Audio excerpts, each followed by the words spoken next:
बायको कोण आहे आपणाला गड्याला कळलं, त्या माऊलीला हे माझा कोण आहे विसरून गेला. हे असं माझा विचार आहे का तुम्हाला सांगतो. इतका बारीक माझा विचार आहे आणि माझ्या विचारावर कोणी जर चालल त्याचा संसार सुखाचा झाल्याशिवाय राहणारच नाही. आता प्रत्येक घरी मला असा बोध आहे, प्रत्येक स्त्री पुरुषाला ईश्वर आहे.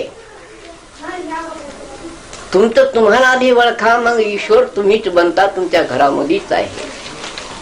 तुझा देव तुझ्यापाशी परी जागा तो कलाशी. तुम्ही जर देव आहात ही बी लक्ष्मी असायलाच पाहिजे. माझं हे धडे घ्या तुम्ही, हे धडे द्या. माझे नाही संताचेच होत. कसा संसार सुखाचा होत नाही. काय करता देव करा लागले चुकल्यावर मग